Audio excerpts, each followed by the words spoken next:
Strip everything down to image, word, idea. Without narrative, it means nothing. This is MJ. I'm an author, I'm an artist, I'm an analyzer. Find all my work at mjmunoz.com. This is Swinging Through Comics, episode 78. What can we do? And I'm analyzing Himitsu Sentai Gorenger Chapter 2 with an asterisk next to it, and I'll explain why that is what it is. I have a question for the end of the episode, which is, was the moral at the end of the story too preachy for you, and did it work for you? So, I'm going to run through the credits really fast, because I did them in the previous episode, but, you know, every listener, or everything is a chance for a new person to jump on. So here we go. Super Sentai Himitsu Sentai Gorenger, published in April 20th of 2021. The writer and artist is Shotaro Ishinomori. The translation was done by Alethea and Athena Nibley. The adaptation was done by Alexis Roberts and Don Davis. The lettering was done by Bambi, Eloriaga-Amago, and Roland Amago. The story in total, or the compiled book, is 352 pages in total, and it's 4 separate runs of manga of Gorenger that Ishinomori did all the way back in, I think it was 1964, but I don't remember. I'll include that for the next one, because there's going to be at least one more, if not 2 more. Could be 3. You never know. But anyway, I'm going to read you a little tiny synopsis that I wrote for this chunk of the book. So, I will explain. This book has insufficient chapter breakdowns, so I did it on my own. I decided that Chapter 2, which I will dub Robotosaur Rumble, runs from pages 146 to 253. Gorenger Chapter 2 opens with a team discussion of the suit's appearance and capabilities, then sees the team go up against a dinobot, which they alone are unable to destroy. So, that's the deal. The topics for this analysis are Suit Tech, Ultraman, Master Racer, and Godzilla, Manga Gags, Team Balance, Filler, Pacing, and What Can We Do, which is the quote that I pulled for this analysis, because it's something that they say, and it's something I want to focus on as part of the analysis. So let's tackle them one by one now. So the suit tech, the discussion about the suit tech was really interesting. I don't remember what the, it's like Oyaji, I think, or something like that. The old man who developed the suits, who now runs the curry shop. I'm just going to call him Master, because that's what they do in the shows. So anyway, it's really neat that he developed these suits so that the mask specifically would allow people to tap into their full potential. And I really like this concept. You know, from when I was a kid, I remember hearing we only use 2% of our brains, and I think in, actually, this is weird, but in Batman Forever, with Val Kilmer and the Riddler, played by Jim Carrey, and Tommy Lee Jones playing Two-Face, I think the conceit of that and how Riddler got to be as powerful as he is that Edward Enigma, was able to juice his brain basically so that he could put its output to 100%, or certainly much more than 2%. So, yeah, I'm pretty sure that's how things worked with him. But anyway, the point is that these masks do that. They do that with the entire human body somehow. Something happens when the mask is put on the person that, and sealed, that it activates everything in the human body, and it extends the ability. And they give a really cool illustration of like a woman carrying a whole dresser, which the dresser had like children in it and, you know, maybe precious goods, I don't know. But like, it looked like there was Ishinomori drew like a burning house, and then this like cute, you know, like mom cartoony lady carrying this stuff that she really cared about. And they're like, you know, people, you know, have those instances where they're able to do that. Well, these suits are designed so that they amplify our performance, so that we're tapping into all the latent possibility and power of the human being, mind, body, and who knows what else, for sustained periods of time. How long? I don't know. I wouldn't say many of their encounters last more than like half hour, maybe an hour at the most. And that would be interesting to see kind of like how Ultraman has the 3-minute timer where he can only, you know, be transformed for so long. It'd be interesting to see if the Gorenger run up against that, where they get sapped and they're at the limit of their ability. And sorry, Dobun Kashu. No, I'm not doing that. Anyway, it'd be really interesting to see that happen later on. Who knows if it will, but it's a nice story possibility.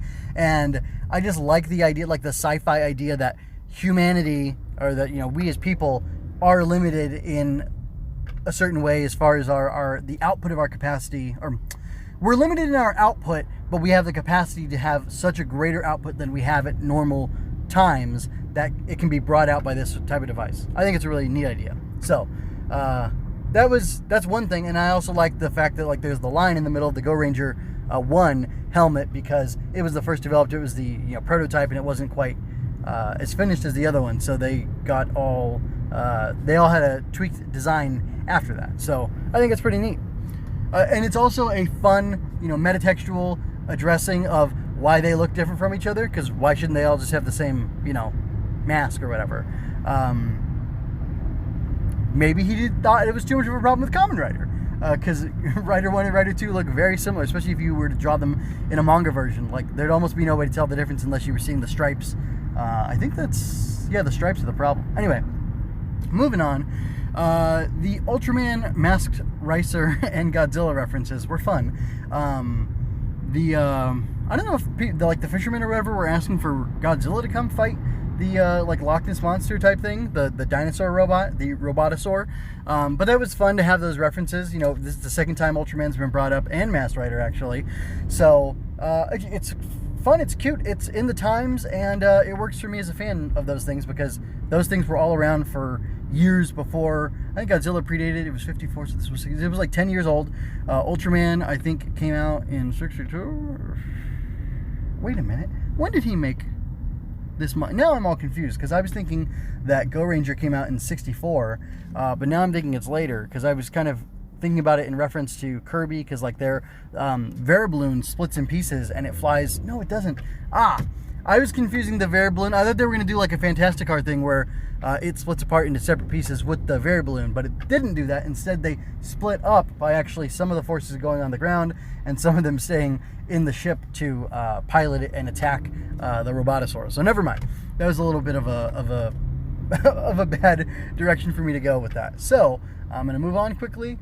The Manga Gags. So the first few pages, definitely the first two, if not a third or fourth.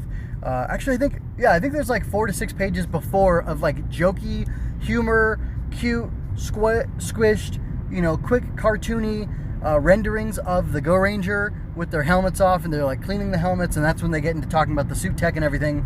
And then it transitions into this like really, you know, dramatic, well-drawn, serious, quote-unquote, I shudder to say grimdark depiction of the Robotosaur, which it isn't grimdark, I'm just being funny. Anyway, so it was interesting because it starts off with a joke and then it goes into this dramatic thing, and I thought that was pretty cool. And yeah, I liked the cartooniness. I liked the gags that were done there, but then later on, during the like serious battle that's happening, where this Robotosaur is just wrecking, it's making a beeline for the solar plant, the solar energy plant, I'll just call it that, the solar R&D lab.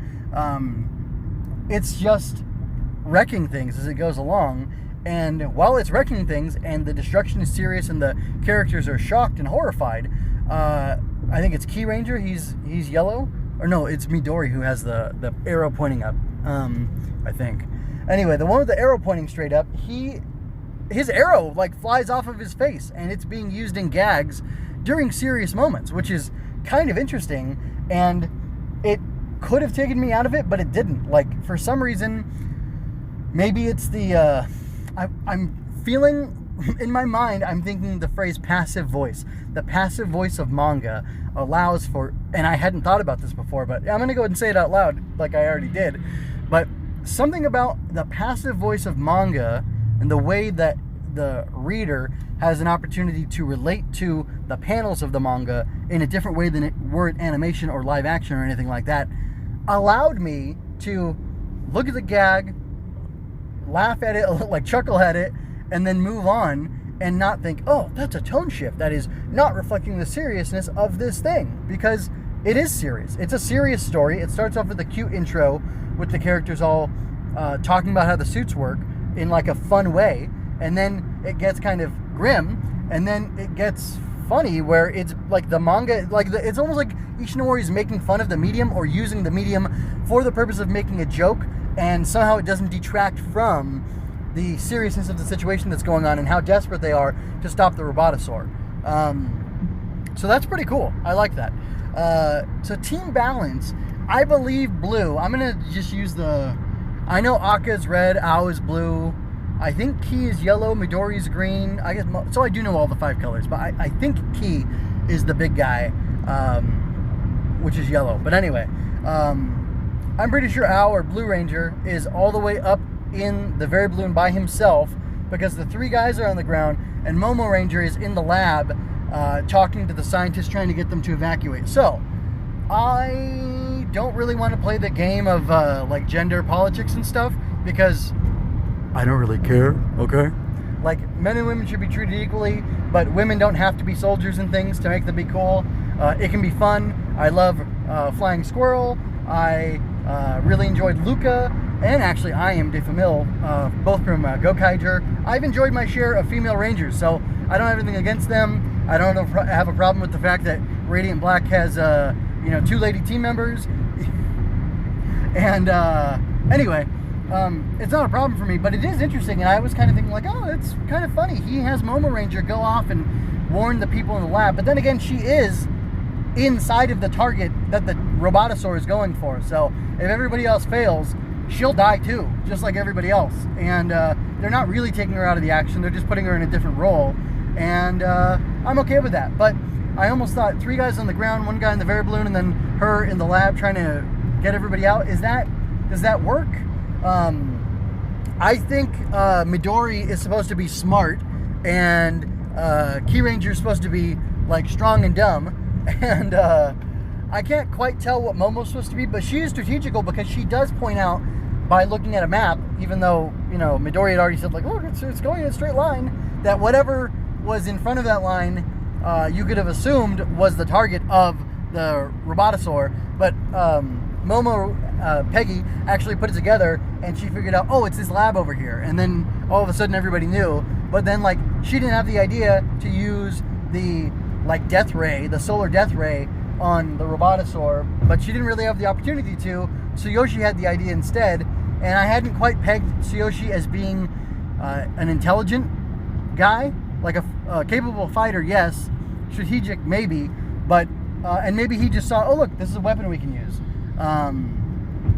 and he used it because you can be tactical without being intelligent, maybe. Anyway, so I don't know. I just don't know how the team balance is working out, but I mostly enjoyed it. But I did at some point while I was reading think to myself, like, well, where are the other guys? Because I just saw red, green, and yellow out on the field, because blue and pink were elsewhere. And I don't know, maybe that was just my reading of it and not something inherent to the way it was done. By the way, I don't think there were any bad transitions in this like there were in the Chapter 1, so that's good.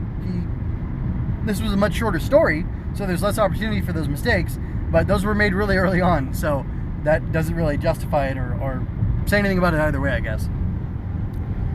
Moving on, so filler. Is this story a filler story?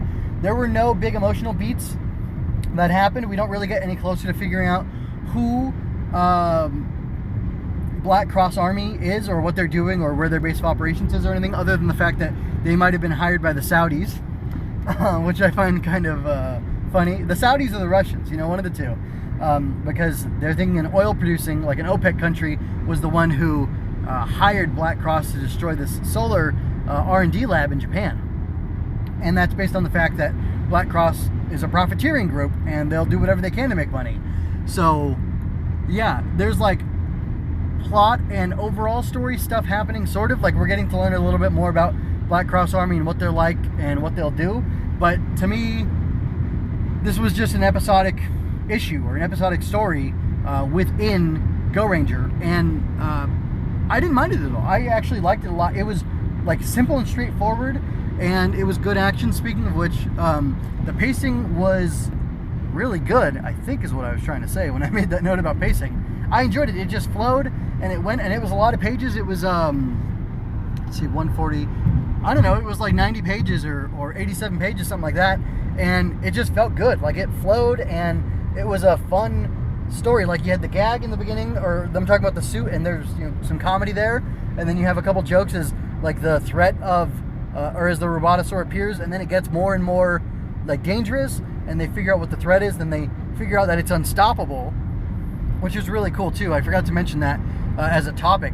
I really like that it was unstoppable to them. Well, that's not true. That's what can we do about. Anyway, so yeah, the pacing was really good. So the title, or the quote that I picked for this analysis is, "What can we do?" And I picked that for two reasons. One, the story literally starts off with them talking about what they can do based on their suits that they have and how the suits enable them to do that. And then they've already decided or figured out that they need to work together as a team. But all the Gorengers working together as a team were unable to solve the problem. This threat that they were facing in the Robotosaur was way too much for them to handle. They tried to defeat it, and they couldn't do it. But they reached outside of themselves. They used ingenuity, and they used a weapon, an asset belonging to other people, the people at the Solar R&D lab, and they were able to figure out that they could use the focusing disc, or satellite, to be like Archimedes' death ray and burn that sucker up. So I like that. I liked that this issue showed, obviously, like I said, their capabilities, but then showed the limits of their capabilities, and then showed how with their cleverness they were able to overcome and deal with the situation that was too much for them to handle by physical prowess and their tech alone. So what can they do? They can be resourceful. That's what they can do. And we just saw that in this issue. So that's pretty much what I have to say about the bulk of it. I'm going to move into something about the moral. Was the moral too preachy for you, and did it work for you? So there's this whole environmental thing where they're talking about how great it is that fossil fuels can be replaced by solar energy in Japan if they develop the technology well enough. And of course, in this sci-fi world, Ishinomori has it where the solar energy is extremely reliable, or at least it's extremely powerful. We don't know about capacitance, we don't know about batteries, we don't know how they're going to store it, or anything like that, which are the problems that are facing electrical powered cars and things like that today, which I hope those get solved soon in the future. And yeah, I think that'd be great. Anyway, so I find it interesting that there's this solar energy message preached, and how having an alternative to fossil fuels would be great. And I think it's hilarious. I think it's poignant. I think it's really cute and fun that Ishinomori had a robotic dinosaur who, you know, dino fossils are supposedly the bulk or the majority or a good portion of what gasoline is made out of, petroleum oil is. So that's kind of hilarious that you've got a robotic dinosaur of the future destroying a technology that will replace the organic dinosaur juice of the past that so many cars and vehicles and different, you know, motors and stuff run on. That's just super clever and cute, and I really like that. I almost want to examine more Super Sentai episodes and see, do they kind of do the similar thing? Because all I can think of right now is like the pig from Day of the Dumpster, and I can't think of any other monsters right now, except for Jelishito from Gokaiger, but he wasn't even really a bad guy, so I don't know how he would compare to anything. So anyway, yeah, so I want to know if it was too preachy or if it worked for you. I thought it was interesting because, like, it almost it was almost Ishinomori like tacking on to the end this thing for the kids that, like, hey, it's the economy, stupid. Trace the money. Look at who benefits, who profits, who gains from perpetrating evil in this world, to figure out who the real enemy is. Because, you know, the love of money, not money itself, but the love of money is the root of all evil. So I believe that, and I think Ishinomori professed that in at the end of this episode, or this, you know, issue, this story for the Gorenger. And I don't know, I thought it was good. It worked for me. I think had it gone on, like, it ended abruptly, the issue, and I just thought, oh, it's kind of weird that it just ends on this preachy message. But if they elaborated on the preachy message, I think it would have been bad. So I think adding or ending abruptly was probably to the benefit, excuse me, so that it didn't become preachy, and maybe even it made the impact of the message stronger, because you just left with that hanging. That's the last thing in the comic, is that he's saying, hey, you got to watch out for these OPEC people, because they're probably the ones that hired Black Cross Army to do their bidding, so the price of oil would stay high, because otherwise they would be losing out on their profits. So I liked it. I'm going to say this is definitely a recommend. It's part of the whole volume, so if you buy the whole volume, you got to read them all. But anyway, this story stands on its own, and it totally works, and I do recommend it. It might... I'm not going to say it's better than the first one. I'll judge them all. I'll pick my favorite when I do the final one, or once I've reviewed the final story in the Gorenger manga. So, I'd give the art a 4 out of 5. It was cutesy, it was fun, it was solid, it was good. Momo Ranger's proportions kind of changed, like to emphasize her... To me, it looked like to emphasize her chest at one point. Like, the way the lines were drawn on her chevrons, or whatever those are on the front of their suits. It looked like he kind of was just like, she needs to have breasts, so who knows how the perspective will change on these lines of the chevrons on her. So, like, here, I'm just drawing lines. And it just seemed kind of odd. Like, I don't think he makes her... Momo Ranger so far is not, like, hypersexualized or anything like that. I mean, she's definitely a woman, but, you know, there's nothing... Close your eyes if you don't want to see women, right? And see that they're beautiful. So, yeah, there was no problem for me with that. It's just the line work on her kind of, like, went off model or was kind of askew, so that was kind of odd. And then the story, I thought was really solid. It was simple, it was straightforward. It was very action-y, but there's nothing wrong with a simple, straightforward story. And it had kind of a clever way that they were able to take out the dinobot when they failed to. I mean, and that raised the stakes. You know, what are they going to do? They're in big trouble. It was almost like the Death Star rolling up on Yavin 4. Like, it was that kind of a desperate situation. Then they were able to fix it at the end. So that was good stuff. That's really all I have to say. So I'd like to hear what you have to say about this story and about the Gorenger manga in general.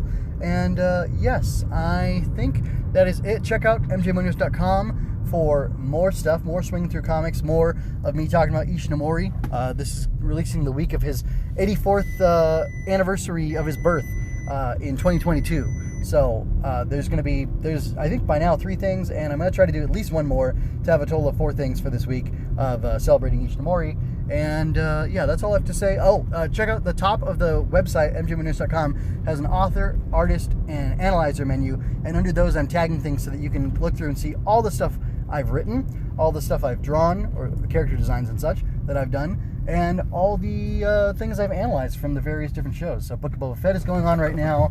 I'm going to be getting back into Radiant Black pretty soon. And then, because I got the Kamen Rider manga, the omnibus, I have it in digital, but I had to have the physical copy after I got Gorenger especially. I have the omnibus, which is huge. It's thicker than a Bible. It's crazy. Well, it's thicker than some Bibles. Anyway, but it's really awesome, and I like it. It's beautiful. I've been reading it to one of my kids around bedtime, which is kind of funny. But I really like it. I'll probably do that one chapter by chapter. I think that'll be the best way. I'm really hoping there's a Cyborg 009 maybe next year, and then a Kikaider after that. Or maybe Kikaider will be cheaper. So let's do Kikaider or Nazuman, and then let's leave Cyborg 009 later. They do one of these a year for the next 3 years or so, and get out all of Shotaro Ishinomori's current stuff. A company picked up Mutant Sabu and was releasing it online on like Facebook only. I can't remember what it was called, but they did that. I'd like to see Mutant Sabu get a formal release as well, or a physical release in the US. That'd be really awesome. But anyway, I'm beyond the point where you should be listening anymore, so I'm gonna go ahead and let you go. And thank you if you made it this far. So anyway, yeah, check all that stuff out. And until next time, I leave you with peace and blessings. This is MJ signing out.